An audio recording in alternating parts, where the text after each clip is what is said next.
Homme on üks Tallinna päeva suursündmusi, etteütlus.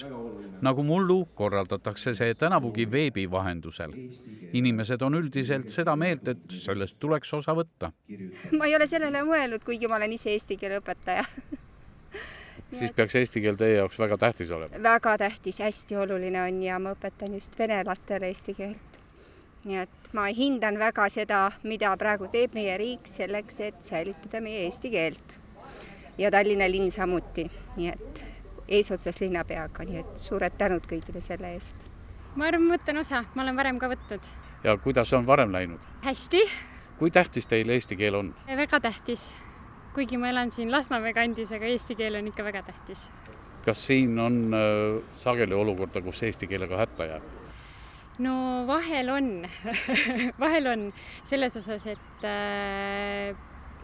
poes mõnikord müüjad alustavad ikka vene keelega, aga saab eesti keelega edasi mindud küll. Внук, у меня будет принимать участие. Да. Väikerahva keel on alati surve all. Vene ja inglise keele mõjud on tuntavad nii igapäeva kõnelustes kui ka tänavapildis.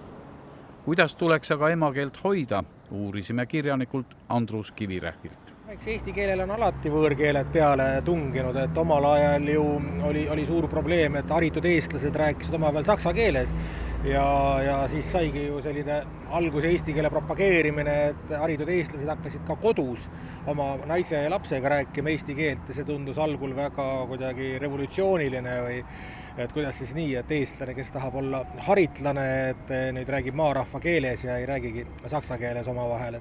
Etteütlust ja kõiki videoid saab jälgida Tallinna kodulehel, Tallinna linna Facebooki lehel või YouTube'is. Etteütlus algab homme ehk reede keskpäeval ja ette loeb armastatud laulja Ivo Linna. Etteütlus on pühendatud taas iseseisvumise 30. aastapäevale.